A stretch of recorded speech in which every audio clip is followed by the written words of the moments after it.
I am going to take a page out of my daughter Helen's playbook today and do a video card, a love letter to my parents whose 50th wedding anniversary is today, June 4th, 2015. Stan and Judy Groothuis were married on this day in 1965. And I remember as a kid going to 50th wedding anniversaries, I think for my grandparents maybe, but others too, and thinking how nice for all these people that they're still alive, as if they were so old. But seeing as I'm 46 and now have been around for most of the 50 years that my parents have been married, I really don't have that opinion anymore. But I did want to share a few thoughts because I think it is a pretty profound and miraculous thing that my parents have been together as a team for longer than 50 years, but married for 50 years. So here's a few things. One of the earliest things that I remember about them being a team was, ironically, this big hippie bus that we used to travel around and camp in.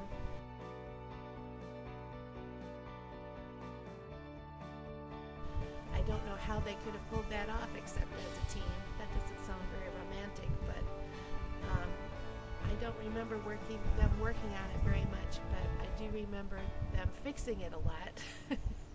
And it really was a team effort because it was very frustrating, and they somehow, even though they'd get frustrated with each other, they would always they'd always get it fixed, and we'd always get back on the road.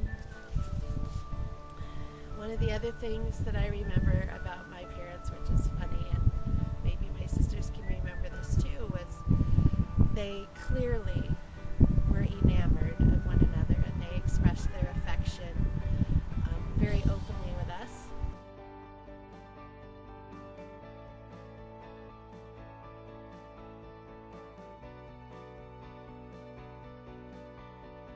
And it was quite embarrassing, actually. There were times when we would be sitting in church and Mom would lean over and say something like, "Doesn't your dad look so handsome today?" And I'm sure I gave her this look that I see now all the time from my children, which is something like this.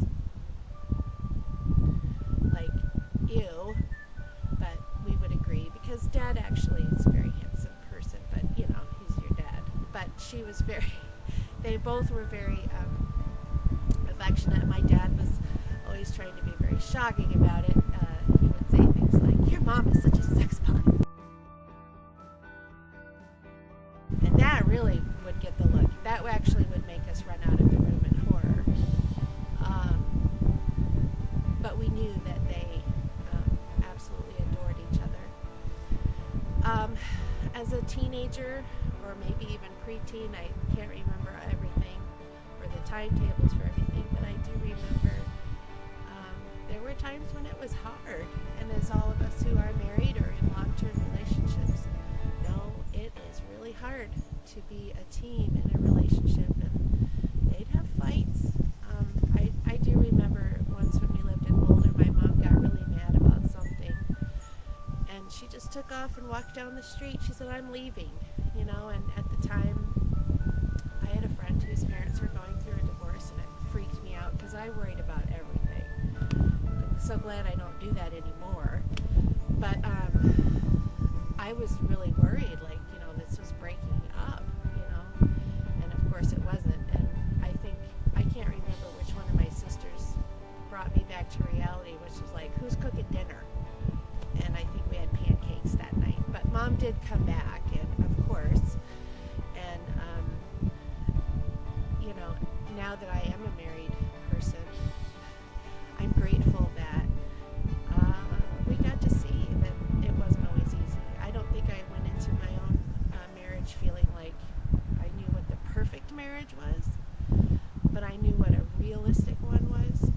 I still was stupid. I didn't know what I was getting into. But I've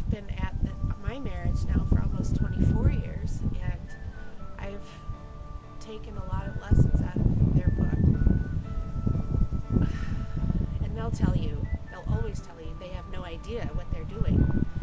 But one of the things that I do know, that they did know what they were doing, and this is what I am so proud of them for, is that you always treat people with kindness.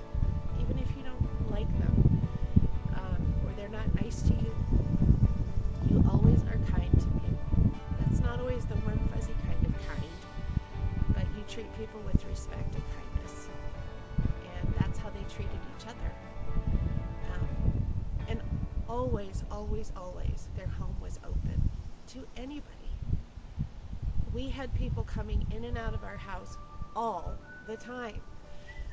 When we lived in Boulder, there were students, coming to stay in our basement. When we lived in LA, people came and went all the time. I mean, it makes it sound like we were kind of a boarding house, which I know we weren't.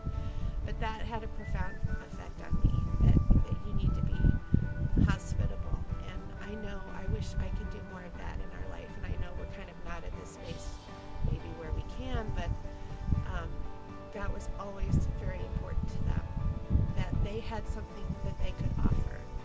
And even if you don't have very much, you always have something that you can offer to someone who doesn't have it at that moment. And they both believed very strongly in that, even though they're both very different people. So being married for 50 years is a huge deal. If you know somebody, if you know my parents, wish them a happy anniversary today. If you know somebody who's been married for a very long time, just know that it's not a picnic. It's not the Cleavers. Most people don't even know who the Leave It to Beaver is anymore. My kids didn't even know that. But there's nothing that isn't miraculous about another human being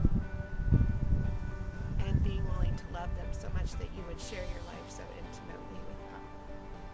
And now I'm going to cry because I'm so proud of you, and I'm so honored